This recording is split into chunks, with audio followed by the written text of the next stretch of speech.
दोस्तों, अभी तक आप लोगों ने देखा कि सुबह के वक्त जब धरा उठती है तो वह बेड पर नहीं था। धरा जल्दी से वॉशरूम में गई और जब वह फ्रेश होकर नीचे आई तो वह वहाँ भी नहीं था। अब आगे सुनीता ने धरा का यूं परेशान देखा तो उसने कहा, मैडम आप सर को ढूंढ रहे हो क्या? हाँ, कहाँ है वो? धरा ने पूछा। सर तो सुबह सुबह ही कहीं निकल गए हैं। उनके साथ में एक उनका लगेज भी था। शायद वो किसी बिजनेस ट्रिप पर गए हैं। सुनीता की बात सुनने के बाद धरा को याद आया कि अच ने उसको इस बारे में बताया था, लेकिन उसने जाने से पहले मुझे इस बारे में क्यों नहीं बताया। धरा थोड़ी सी मायूस हो गई। उसने अच का नंबर डायल किया, लेकिन उसका फ़ोन स्विच ऑफ था। धरा ने फिर गुस्से से फ़ोन काट कर दिया। तनु अभी भी तब के दिए बिला में रहती थी। जब उसको ये पता लगा कि तब धरा से प्यार करता है, उसने अब तब से उम्मीद रखना ही बंद कर दिया था। उसने अब जॉब ढूंढना भी स्टार्ट कर दिया था ताकि वो तब के एहसान उतार सके। अब वो उसका कोई भी एहसान नहीं रखना चाहती थी। तनु अपने ही ख्यालों में थी। तभी उसके डोर की बेल बजी। उसको लगा कि तब होगा, लेकिन इस बार वो उसके यहाँ होने की बिल्कुल खुश नहीं थी। लेकिन जैसे ही उसने डोर ओपन किया तो वो वहाँ राज को अपने सामने अचानक से देखकर डर गई। उसने फिर अपनी नज़रें आसपास घुमाई। राज के आदमियों ने तब के भेजे हुए बॉडीगार्ड्स को घेर लिया था और उनके सबके गले पर बंदूक रख दी थी। तनु ने जैसे ही राज को देखा तो वो डोर बंद करने लगी, लेकिन राज पहले ही अंदर आ चुका था। ये क्या बदतमीजी है? तुम्हारी हिम्मत भी कैसे हुई यहाँ दोबारा आने की? आखिर तुम मुझसे चाहते क्या हो? अभी के अभी निकलो यहाँ से, तनु ने गुस्से से कहा। तो राज मुस्कुराने लगा। चिंता मत करो, इस बार मैं तुम्हें परेशान नहीं करूँगा। मुझे बस तुमसे कुछ पूछना है। राज ने सोफे पर बैठते हुए कहा। क्या पूछना है तुम्हें?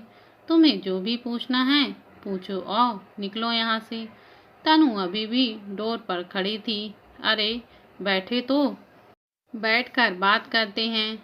मैं तुम्हें बिल्कुल परेशान नहीं करूँगा। मैं अपने मरने वाले दादाजी की कसम खा के कहता हूँ। तनु को पता था कि ये ऐसे यहाँ से नहीं जाएगा, इसलिए वो ना चाहते हुए भी सोफे पर बैठ गई। बोलो, क्या बोलना है तुम्हें?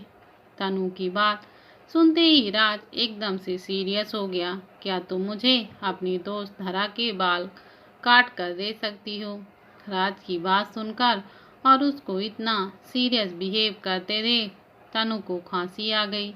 राज ने फिर उसकी तरफ पानी का एक गिलास बढ़ाते हुए कहा, ज़्यादा सोचने की ज़रूरत नहीं है। ये काम तुम आसानी से कर सकती हो। तुम पागल हो गए हो क्या? तनु ने गुस्से से कहा। राज के एक्सप्रेशन सख्त हो गए, लेकिन तभी उसका फ़ोन बजने लगा। राज ने फ़ोन की स्क्रीन पर नाम पढ़ा और फ़ोन उठा लिया। राज बेटा, ओ तुम्हारी बहन जिंदा है? हाँ, वो जिंदा है। तुम्हारे पापा ने उस आदमी को ढूंढ लिया है जिसको उन्होंने हमारी बेटी दी थी। उसने बताया है कि उसकी पत्नी की वजह से उसने हमसे झूठ बोला था। वो जिंदा है। राज की माँ ने रोते हुए कहा। वो बहुत खुश थी क्योंकि अब उनकी एक बेटी थी। उनकी बेटी जिंदा थी। वो कैसी दिखती है? क्या तुमने उसको देखा है? दर्शनी सचदेवा। राज की माँ ने एक के बाद एक करके अपनी बातें बोलना जारी रखा। आज उनके लिए बहुत खुशी का दिन था। बोलो, तुम चुप क्यों हो? राज की माँ ने डांटते हुए कहा। तुमने उसे देखा है ना? बताओ वो कैसी दिखती है? माँ, वो बिल्कुल आपके जैसे दिखती है। राज, जिसके पास खुशी के कारण सारे शब्द ही खत्म हो गए थे, उसने बड़ी मुश्किल से ये शब्द जाहिर करे। अचानक से उसकी छोटी बहन उसकी लाइफ में आ गई थी। उसके लिए ये नया एक्सपीरियंस था। अब उसको किसी का ख्याल रखना होगा। राज की आंखें अचानक से चमक उठी। अब उसको अपने सर पर एक जिम्मेदारी महसूस हुई। राज दर्शनी सचदेवा काफी देर से फोन पर चिल्ला रही थी। राज एकदम से अपने ख्यालों से बाहर आया और उसने कहा, माँ, क्या आपने उस आदमी से पूछा कि मेरी बहन कहाँ है? राज आज पहली बार नर्वस फील कर रहा था। उसने तो अपनी बीबी को बहुत पहले ही छोड़ दिया था। वो बस अपने भाई को उनका ख्याल रखने के लिए कुछ पैसे देता था। इसके अलावा उसे और कुछ नहीं पता है। दर्शनी सचदेवा ने थोड़ा गुस्से से कहा, इस इंसान को गोली मार दो। राज काफी गुस्से में आ गया। तुम चिंता मत करो, ये कहकर दर्शनी सचदेवा ने फोन कट कर दिया। राज आज काफी अच्छा महसूस कर रहा था। वो जल्दी से तनु के पास गया और उसको गले से लगाते हुए कहा, ओ डियर तनु, तुम्हारी वजह से मुझे मेरी बहन मिल गई। अगर तुम उस तब के बच्चे की माँ नहीं बनने वाली होती तो मैं तुम्हें पक्का यहाँ से उठा कर ले जाता। छोड़ो मुझे। राज ने जिस तरह से तनु को गले लगाया था, उस तरह से तनु को सांस लेने में दिक्कत आ रही थी। राज ने तनु को थोड़ा दूर किया और कहा, ओह, आई एम सो सॉरी। क्या तुम ठीक हो? राज ने तनु के कंधे पर अपने हाथ रखते हुए कहा। दरअसल तब भी अभी अभी ही तनु से मिलने आया था। उसने जब तनु और राज को इतने करीब देखा तो उसको कुछ अजीब महसूस हुआ। उसको इतना बुरा क्यों लग रहा था उन दोनों को इतने नज़दीक देखकर? क्योंकि वो मेरी दोस्त है। अपने अपने मन में ऐसे वैसे ख्याल आने से पहले ही मन में कहा, उसका फर्ज है कि वो अपनी दोस्त की रक्षा उस राक्षस से करे। इतना सोचते हुए तब उन दोनों के पास पहुंच गया। तुम फिर यहाँ आ गए? तब ने थोड़ा गुस्से में कहा। तनु ने जैसे ही तब की आवाज़ सुनी तो वो तुरंत जाकर राज के अलग खड़ी हो गई। तब ने पहले राज को घूरा, फिर तनु को। उसके फेस पर गुस्सा साफ साफ दिखाई दे रहा था। तनु मन ही मन सोच रही थी कि वो क्यों इतना गिल्टी फील कर रही है, जैसे तब उसका बॉयफ्रेंड हो और उसने राज और उसे रंगे हाथों पकड़ लिया हो। तब की बात का जवाब देते हुए तनु ने कहा, ये बस यहाँ मुझसे कुछ पूछने आया था। ये सब इसका नाटक है तुम्हें बहलाने का। तब ने जवाब दिया, तुम जैसा सोच रहे हो वैसा कुछ नहीं है। मैं बस यहाँ अपनी बहन के बारे में पता करने आया था। बहन? कौन सी बहन? तप और तनु दोनों काफी कंफ्यूज थे। धरा मेरी बहन है, राज ने प्राउड से कहा। उसकी बात सुनने के बाद तप और तनु ने पहले एक दूसरे की तरफ देखा और फिर राज को एक अजीब लुक दिया। उन दोनों के मन में इस वक्त एक ही सवाल था, क्या ये इंसान पागल है? राज को समझ नहीं आ रहा था कि आखिर उसके मन में क्या चल रहा है। वो आराम से सोफे पर बैठ गया और उसने तनु और तप को सारी बात बता दी। तनु और तप उसकी बात सुनकर हैरान थे। तभी तप ने कहा, ऐसा भी तो हो सकता है कि तुम्हारी बहन कोई और हो। ये जरूरी नहीं कि वो धरा ही होगी। मैं भी यही जानना चाहता हूँ। उसके लिए मुझे धरा के बाल चाहिए होंगे और ये काम तनु ही कर सकती है। राज ने तनु को बड़ी आस लगाकर देखा। तनु एकदम से परेशान हो गई। तब ने थोड़ी देर इस बारे में सोचा और फिर राज से कहा, ठीक है, तनु तुम्हारा ये काम कर देगी, लेकिन रिजल्ट चाहे जो भी हो उसके बाद तुम तनु की लाइफ से दूर हो जाओगे। राज भी तुरंत इस डील के लिए राजी हो गया। उसके बाद वो अपने आदमियों के साथ वहां से चला गया। तप और तनु अब अकेले थे। तनु को आज थोड़ा अजीब महसूस हो रहा था। उसने कुछ सोचते हुए कहा, तुम सच में चाहते हो कि मैं राज के लिए करूं? हाँ, क्योंकि शायद फिर वो तुम्हारा पीछा छोड़ दे और अगर डीएनए रिजल्ट उसके फेवर में नहीं आया तो धरा का पीछा भी छोड़ देगा। में तुम दोनों का ही फायदा है। अगर उसने नहीं छोड़ा तो तुम इस बारे में कैसे इतने श्योर हो सकते हो? तनु को अभी भी विश्वास नहीं हो रहा था कि राज अपनी बात पर कायम भी रहेगा या नहीं। तुम उसकी चिंता मत करो, मैं उसको अच्छे से जानता हूँ, वो तुम्हें कभी भी दोबारा परेशान नहीं करेगा। ओके, मैं तुम्हारे लिए खाने को कुछ लाती हूँ, तनु ने थोड़ा रिलैक्स होकर कहा। तनु तब के लिए किचन में कुछ बना रही थी और तब बाहर बैठकर टीवी देख रहा था। तभी तब की नज़र टेबल पड़े कुछ कागजों पर जाती है। उसने उन्हें उठाकर देखा तो हैरान रह गया।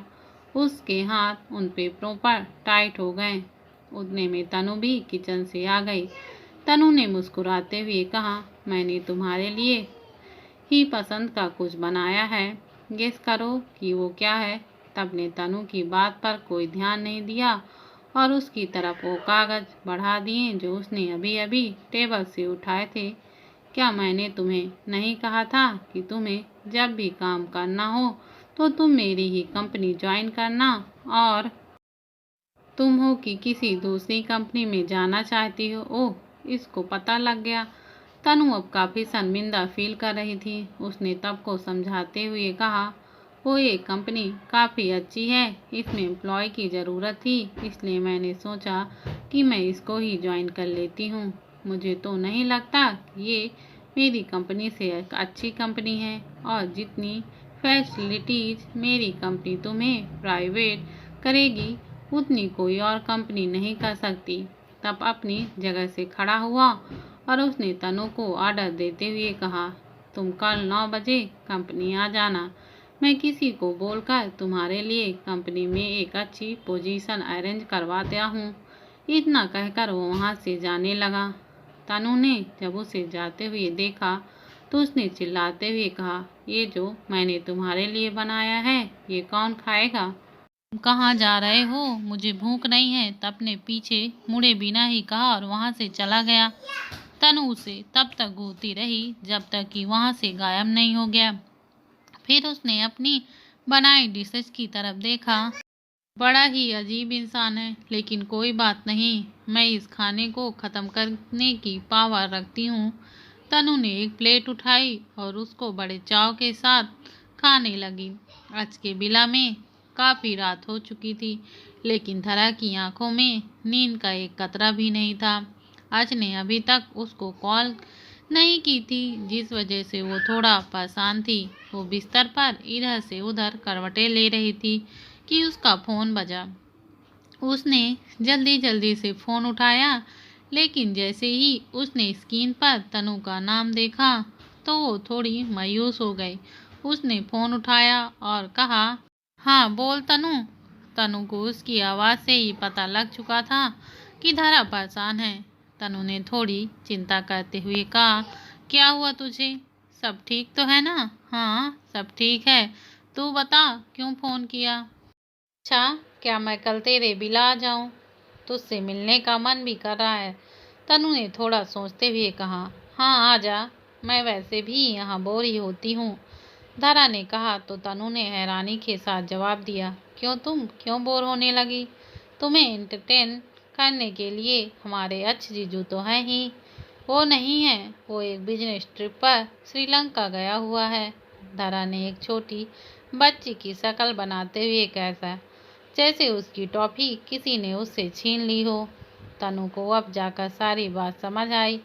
आखिर क्यों धरा का मूड ऑफ है। उन दोनों ने कुछ देर बातें की और फिर फ़ोन कट कर दिया। धरा को अब जाकर नींद आने लगी थी कि उसका फ़ोन दोबारा से बजा।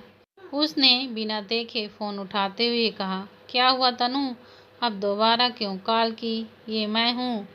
जैसे ही धरा को आज की आवाज़ सुनाई दी, वो एकदम से उछलकर बेड पर बैठ गई।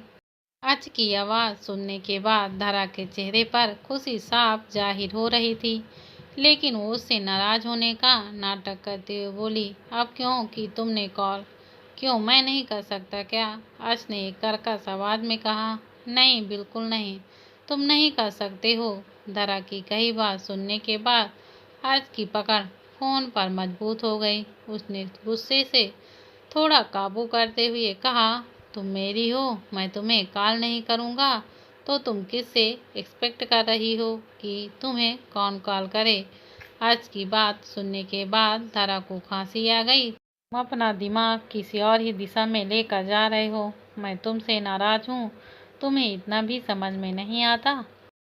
नाराज? लेकिन क्यों? अच ने हैरानी के साथ पूछा। क्योंकि तुम मुझे बिना बताए सुबह सुबह ही श्रीलंका चले गए। धरा ने गुस्से से अपने मुंह पर पाउच बना लिया। इस वक्त वो बहुत ही ज़्यादा खूबसूरत लग रही थी। अच को उसके गुस्से में इमेजिन करने लगा। उसने धरा की बात का कोई जवाब नहीं दिया और कॉल कट कर दी। जब धरा ने देखा कि कॉल कट चुकी है तो और भी ज़्यादा मायूस हो गई। क्या यहाँ नेटवर्क नहीं है? उसने अपना फ़ोन हवा में उठा लिया, लेकिन तभी उसको आज की वीडियो कॉलिंग आ गई। उसने जैसे ही आज की वीडियो कॉल को देखा, उसकी खुशी का कोई ठिकाना ही नहीं रहा। वीडियो कॉल उठाने से पहले उसने अपने बालों को अरेंज किया और खुद को एक बार शीशे में देखा। फिर जाकर उसने वीडियो कॉल उठाई। हाय, तुम क्या कर रहे हो? धरा ने चहकते हुए पूछा। त्वच के एक्सप्रेशन काफ़ी हद तक बेहतर हो गए। अच ने ध्यान से धरा को ऑब्जर्व किया। धरा ने एक पिंक कलर का नाइट सूट पहना हुआ था। अपने बालों को पोनीटेल बनाई हुई थी। वो बिल्कुल एक छोटे बच्चे की तरह क्यूट लग रही थी। अच ने जब धरा को देखा तो उसको काफ़ी अच्छा फील हुआ। उसने कहा, क्या तुमने खाना खा लिया? हाँ, मैंने तो खा लिया। तुमने खाया? धरा ने पूछा तो अच ने बस मैं जवाब दिया। ठीक है, सो जाओ, काफ़ी रात हो चुकी है। अच ने एक नर्म लहजे के साथ कहा। इतना जल्दी? मुझे अभी नींद नहीं आ रही है। अच को देखने के बाद धरा की नींद जैसी कहीं गायब ही हो गई थी। सो जाओ, अच ने अब ऑर्डर देने वाले लहजे में कहा। अच्छा ठीक है, मैं सो जाऊंगी, लेकिन उससे पहले तुम्हें मुझे एक किस देना होगा। धरा ने एक शरारत भरे लहजे में कहा।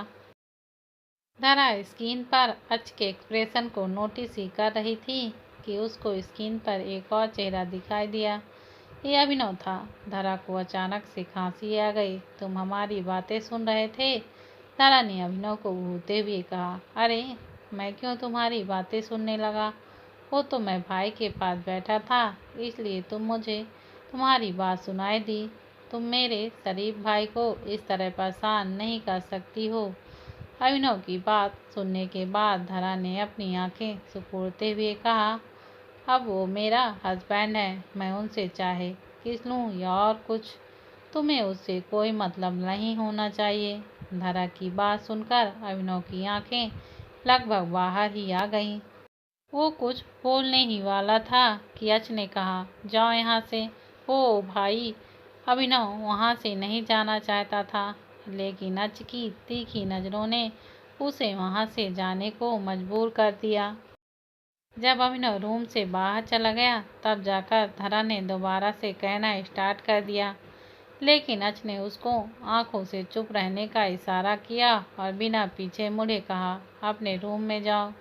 अभिनव, जो कि दरवाजे से कान लगाए खड़ा था, उसको समझ में आ गया कि उसका भाई उसी को जाने को बोल रहा है, लेकिन भाई को कैसे पता लगा कि मैं यहीं खड़ा हूँ?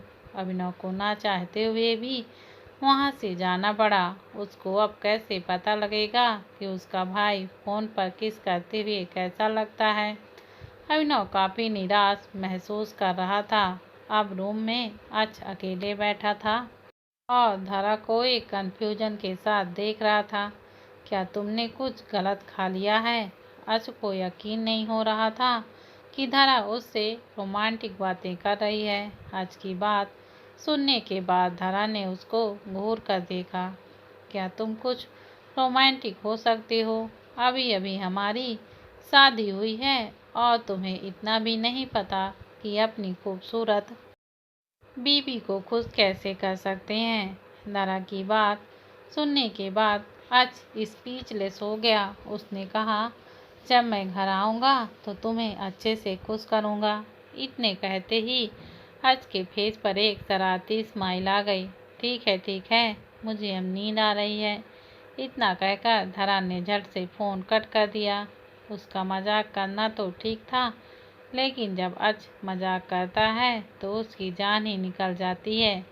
वो अपने ही ख्यालों में थी कि इसी वक्त उसके फ़ोन पर एक मैसेज आया। ये मैसेज अच का था। उनमें लिखा था, मैं बिल्कुल मजाक नहीं कर रहा हूँ, मैं सच में तुम्हें प्यार करना चाहता हूँ। धरा के मैसेज पढ़ते ही उसके गाल लाल हो गए। उसने फोन को गले लगाया और फिर सो गई। रात के करीब 12 बजे थे। तभी धीरज सूर्यवंशी के घर के दरवाजे पर जोर जोर से बेल बजने लगी। रैना सूर्यवंशी ने अपने पति धीरज को हिलाते हुए कहा, अरे देखिए ना, कौन इतनी जोर जोर से बेल बजा रहा है। रैना के बहुत जोर देने के बाद धीरज को उठना ही पड़ा। वो चिल्लाते हुए बोला, आ रहा हूँ। और भैया कौन है जो इतनी रात को आया है? धीरज को अपनी नींद खराब होने पर बहुत गुस्सा आ रहा था। उसने झटके के साथ दरवाजा खोला तो उसकी आंखें फटी की फटी रह गईं। उसके मुंह से अचानक से निकला, भैया आप। राज के हाथ में बंदूक थी और उसने अपनी बंदूक धीरज के बड़े भाई यश के ऊपर तान रखी थी। यश को देखकर ऐसा लग रहा था जैसे उसको किसी ने बहुत पीटा हो। भैया आपको ये क्या हुआ है? और ये लोग कौन हैं? राज ने जो बंदूक अभी तक यश के सर पर रखी थी, वो बंदूक उसने अचानक से धीरज की तरफ पॉइंट कर दी। धीरज एकदम से डर गया। ए, ये क्या कर रहे हो तुम? पागल हो गए हो क्या? मेरी बहन कहाँ है? राज ने गुस्से से कहा, तुम्हारी बहन? तुम्हारी बहन के बारे में हमें कैसे पता होगा? धीरज ने कहा तो राज की आंखों में गुस्सा चढ़ गया। तभी राज के पीछे से अचानक एक आवाज आई, मेरी बेटी यहाँ नहीं है तो कहाँ है? दर्शनी सचदेवा ने हैरानी के साथ कहा। दर्शनी सचदेवा अपनी बेटी से मिलने अपने पति के साथ दूसरी कार में आ रही थी, लेकिन उन्होंने जैसे ये सुना कि उनकी बेटी यहाँ नहीं है तो उनके कदम अचानक से रुक गए। धीरज की बात सुनकर यश ने अपनी बेसुध हालत में जल्दी से कहा, ये सब धरा से मिलने आए हैं। धरा इनकी ही बेटी है। यश जी की बात सुनने के बाद धीरज हैरान रह गया। ये आप क्या कह रहे हैं भाई? धरा इनकी बेटी है? ये कैसे मुमकिन हो सकता है? नालायक, अब जल्दी से इन्हें उससे मिला दे, वरना ये तुम्हें यहीं मार डालेंगे और तुम्हारे साथ मुझे भी। वो यहाँ नहीं है। धरा यहाँ नहीं रहती। 2 साल के बाद वो बस एक दिन यहाँ आई थी, वो भी अपनी माँ के बारे में पता करने के लिए। लेकिन जैसे ही उसको ये पता लगा कि भाभी मर चुकी हैं, वो तुरंत यहाँ से चली गई और उसके बाद यहाँ वापस नहीं आई। मरने के डर से धीरज ने सब कुछ एक ही सांस में उगल दिया। धरा कौन उस मनहूस का नाम इस घर में ले रहा है? रैना आधी नींद में बाहर चलकर आई। धीरज काफी देर से अंदर नहीं आया था, इसलिए रैना खुद ही बाहर आ गई। लेकिन यहाँ आते ही उसके कानों में सबसे पहले धरा का नाम सुनाई दिया। उसके ये शब्द सुनकर वहाँ खड़े सभी लोग हैरान रह गए। ये औरत जब भी मुंह खोलती है कुछ न कुछ बेकार ही निकालती है। धीरज ने घूरकर रैना को देखा। राज का पूरा परिवार अब गुस्से से भर चुका था। राज की माँ आगे आई और उन्होंने एक के बाद एक चांटे रैना के गाल पर जड़ दिए। रैना की आंखें, जो अभी तक नींद के कारण थोड़ी थोड़ी बंद थी, वो अचानक से खुल गईं। उसने अपनी बड़ी बड़ी आंखों से अपने सामने खड़ी लेडी को देखा, जो ऊपर से नीचे तक हीरे जवाहरातों से लदी हुई थी। उसकी साड़ी से लेकर उसका मेकअप लाखों का था। रैना की आंखों में लालच साफ दिखाई दे रहा था। अभी जो उसने थप्पड़ खाए थे वो भी भूल चुकी थी। आप कौन? रैना ने चमकती आंखों से पूछा। मैं उसकी माँ हूँ जिसके बारे में तुमने अभी अभी बुरा भला कहा है। रैना एकदम से अचंभे में आ गई। कौन माँ? किसकी माँ? धीरज को लगा कि कहीं उसकी पत्नी आज उसकी मौत का कारण न बन जाए, इसलिए वो जल्दी से उसके पास गया और रैना के कंधे पर हाथ रखते हुए कहा, मैडम इसको माफ़ कर दीजिए, इसका दिमागी संतुलन ठीक नहीं है। अपने पति की बात सुनकर रैना हैरान हो गई। उसने घूरते हुए धीरज को देखा, लेकिन धीरज ने उसको चुप रहने का इशारा किया। रैना अपने पति सूरज की बात मानकर चुप हो गई। लेकिन अब उसने अपने सामने खड़ी औरत को ऊपर गुस्सा आ रहा था। रैना ने फिर से अपनी नजरें वहां खड़े सब लोगों पर घुमाई। वो उनमें से किसी को भी नहीं जानती थी, लेकिन जैसे ही उसकी नज़र या सूर्यवंशी पर पड़ी तो वो शॉक्ड हो गई। भैया, आप यहाँ क्या कर रहे हैं? रैना ने चौंकते हुए पूछा। यह जो कि अपनी पहली पत्नी की मौत की खबर सुनकर शॉक्ड हो गया था, उसने गुस्से से झल्लाते हुए कहा, नीता मर गई? तुमने मुझे इसके बारे में कुछ बताया क्यों नहीं? तुम्हें धरा के बारे में कुछ नहीं पता? और मेरा बेटा कहाँ है? कहाँ है? कभी यश की बात सुनने के बाद धीरज और रैना ने अपने सर झुका लिए। उनके पास कहने के लिए कुछ बचा ही नहीं था। जैसे कैसे हिम्मत करके रैना ने अपना मुंह खोला। भैया, वो कभी का भी भाभी के मरने के बाद कुछ अता पता नहीं है, ये कहकर जैसे यश ने नीचे से जमीन कहीं चली गई। तुम दोनों लालची पति पत्नी मुझसे पैसे लेने के चक्कर में इतना गिर सकते हो, मैंने कभी सोचा भी नहीं था। इतना कहकर यश आगे बढ़ा और उसने अपने भाई धीरज के चेहरे पर एक जोरदार चमाचा जड़ दिया। धीरज ने फिर भी अपनी गर्दन नीचे झुकाई रखी। उसको सच में पछतावा हो रहा था, लेकिन नैना चुप बैठने वालों में से नहीं थी। उसने जैसे ही देखा कि उसके पति को उसके ही बड़े भाई ने मारा है, तो उसने लगभग चिल्लाते हुए कहा, भैया, वो आप थे जो अपने परिवार को छोड़कर गए थे।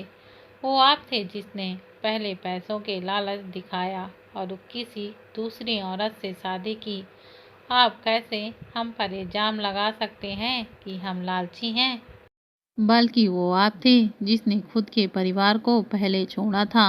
रैना की बात जरूर कड़वी थी, लेकिन बिल्कुल सच थी।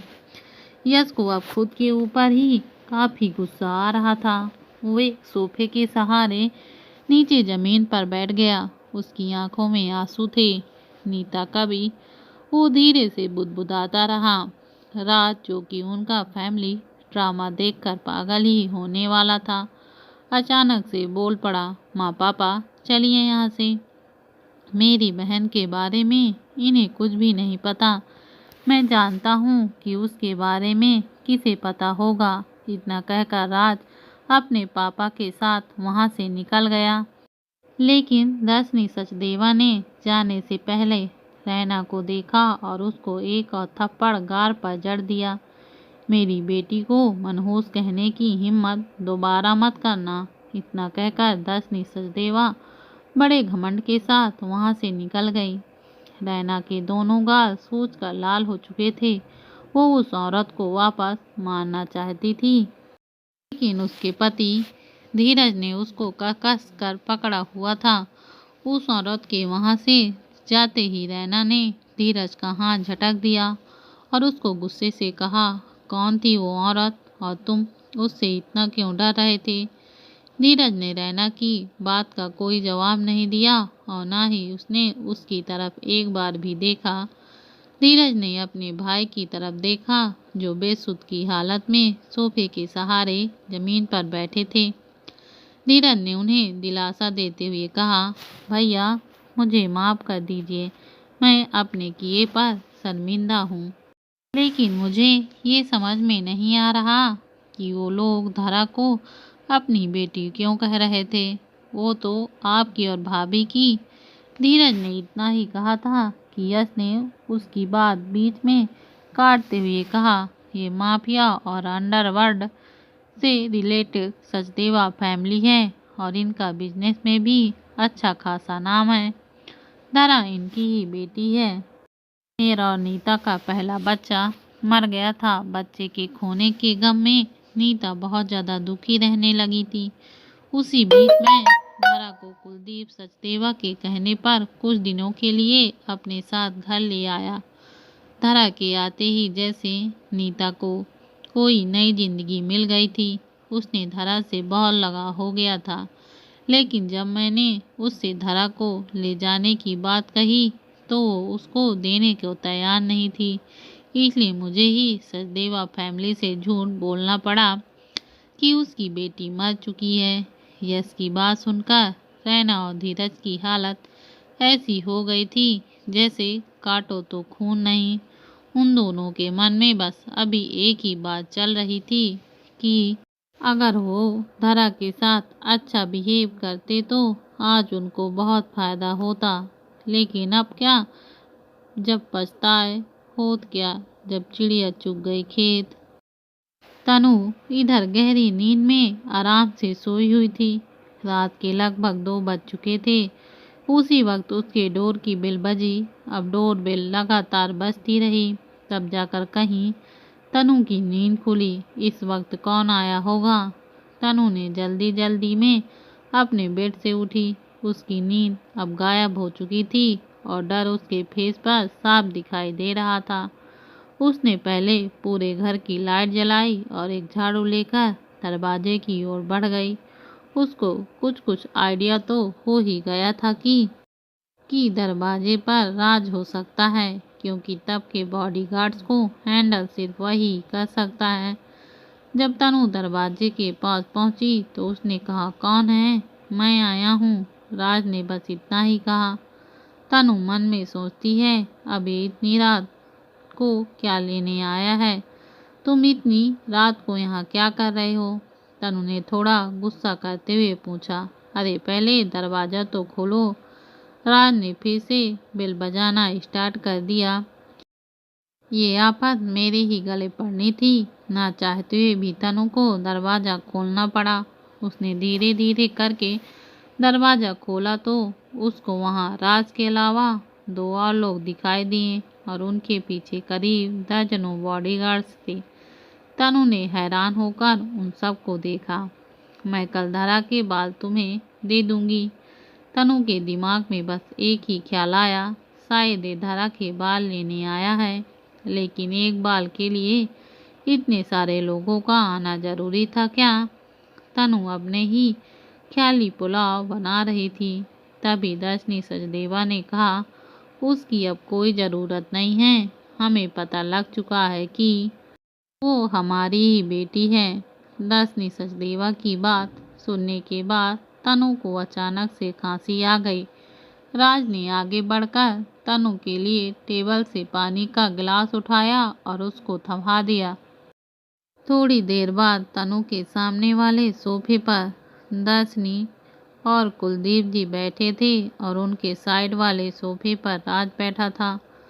तनु ने ध्यान से उन सबको देखा। उसने सोचा, जब धरा को पता लगेगा कि उसका एक परिवार अचानक से प्रकट हो गया है और वो भी गुंडा परिवार, तो वो कैसे रिएक्ट करेगी। माँ ये धरा की दोस्त और आपकी ना हो सकी बहू है। राज ने तनु का इंट्रोडक्शन देते हुए कहा। उसकी बात सुनकर तनु के साथ साथ राज के पेरेंट्स भी हैरान थे। ये क्या बात हुई? ये इंसान पागल है क्या? तनु को अब राज के ऊपर काफी गुस्सा आ रहा था। दर्शनी सचदेवा ने मुस्कुराते हुए कहा, इसकी बात पर ध्यान मत दो। हम बस तुमसे हमारी बेटी के बारे में पूछना चाहते हैं, वो कैसी है और कहाँ रहती है। तनु ने अपने सामने बैठी औरत को जब ध्यान से देखा तो उसको वो काफी हद तक धरा के जैसी ही लगी। वो आंटी, धरा बिल्कुल ठीक है, आप चिंता मत कीजिए। तनु की बात सुनने के बाद दर्शनी को थोड़ी राहत मिली। उसने तनु से पूछा, क्या तुम बता सकती हो कि मेरी बेटी को क्या पसंद है? मैं उसको पहली बार मिलने पर क्या तोहफा देना चाहती हूँ। एक तोहफा तो मेरे दिमाग में ही है, क्यों ना मैं उसे एक बंदूक ही संदूक से दे दूँ। दर्शनी की बात सुनकर तनु ने उन्हें रोकते हुए कहा, नहीं नहीं आंटी, वो डर जाएगी। वो ऐसे माहौल में पड़ी बढ़ी नहीं है जैसा आप सोच रही हैं। हाँ माँ, मेरी बहन बहुत शरीफ है, हम उसे ऐसे डरा नहीं सकते हैं। राज ने अपनी माँ को समझाते हुए कहा, तुम उसे डायमंड का नेकलेस दे सकती हो, वैसे भी लड़कियों को ऐसी चीजें पसंद होती हैं। कुलदीप ने दर्शनी को एडवाइस देते हुए कहा। नहीं, ये तो आम सा गिफ्ट है। मैं उसको कुछ स्पेशल देना चाहती हूँ। लेकिन वो है क्या? मेरी बच्ची कहाँ है? तनु ने दर्शनी का जवाब देते हुए कहा, वो अपने घर में रहती है, अपने पति के साथ। पति?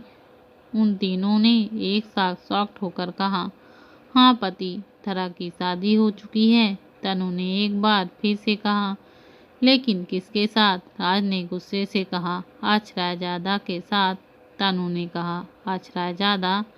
ये दो शब्द सुनने के बाद वहां बैठे वो तीनों लोग फ्रीज हो गए। क्या ये विक्रांत राजादा का पोता है?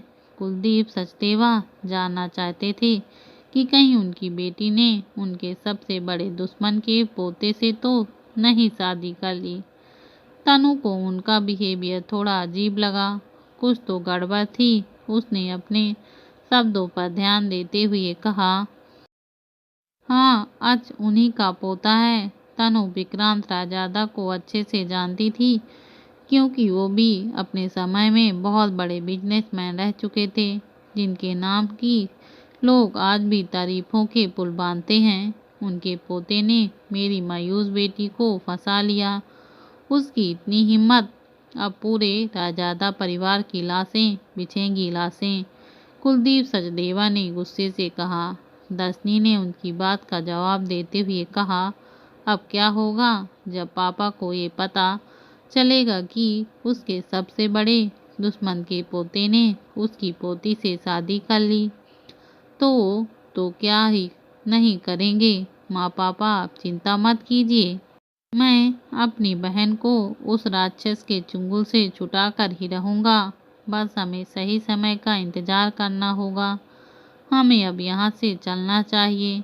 हमें आगे की प्लानिंग भी तो करनी होगी। राज ने अपने माँ पापा को कहा। उसको जाते देख तनु ने एक गहरी सांस ली और अपने मन ही मन में कहा, क्या डेंजर फैमिली है यार।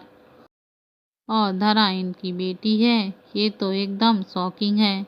लेकिन ये आज की फैमिली से इतनी नफरत क्यों करते हैं? तनु अपनी ही सोच में डूबी हुई थी कि अचानक से उसके कानों में कुलदीप सचदेवा की एक सुर्ख आवाज आई। क्या तुम्हारे पास हमारी बेटी की कोई फोटो है? तनु ने कुछ देर इस बारे में सोचा और कहा, हाँ, मेरे फ़ोन में होगी। ये कहकर तनु अपना फ़ोन लेने रूम में चली गई। अब दर्शनी और कुलदीप दोनों अपनी बेटी का फोटो देखने के लिए उत्सुक थे। तनु रूम से फ़ोन लेकर आई और उसने फ़ोन में धरा की फ़ोटो निकालकर कुलदीप सचदेवा की तरफ बढ़ा दिया। फ़ोन लेते वक्त कुलदीप जी के हाथों की उंगलियां अचानक से कांपने लगी। अपनी पूरी जिंदगी में उसकी उंगलियां इस तरह कभी कांपी नहीं थीं। जैसे ही उन्होंने धरा की फोटो को देखा तो उनकी आंखों में एक आंसू गिरा। ये उनकी बेटी थी, उनकी अपनी बेटी। मेरी बेटी तो बहुत ही सुंदर है। कुलदीप ने दर्शनी की तरफ फोन बढ़ाते हुए कहा। दर्शनी ने झट से फोन को पकड़कर धरा की फोटो को देखा। उनकी आंखों में भी आंसू थे। मेरी बच्ची कितनी सुंदर है। मेरी बच्ची, मुझे जल्दी अपनी बच्ची से मिलना है। राज अपने पेरेंट्स को इतना इमोशनल देखकर खुद भी इमोशनल हो गया। लेकिन तभी उसके चेहरे पर गुस्सा आ गया। उसने अपने पेरेंट्स से कहा, आप जरूर अपनी बेटी से मिलेंगे, लेकिन उससे पहले मैं उस अच को नहीं छोड़ूंगा। इसलिए अभी आप खुद को संभाल कर रखें। दोस्तों, अगर आपको मेरी यह कहानी अच्छी लगती है तो प्लीज़ मेरे चैनल को लाइक, शेयर और सब्सक्राइब कीजिए और कमेंट में यह ज़रूर बताइए कि आपको मेरी कहानी कैसी लगती है। अब धरा के साथ क्या होगा? क्या धरा अच को छोड़कर अपनी दूसरी फैमिली के पास चली जाएगी? यह देखने के लिए मेरी कहानी पर इसी तरह से बने रहिए। धन्यवाद।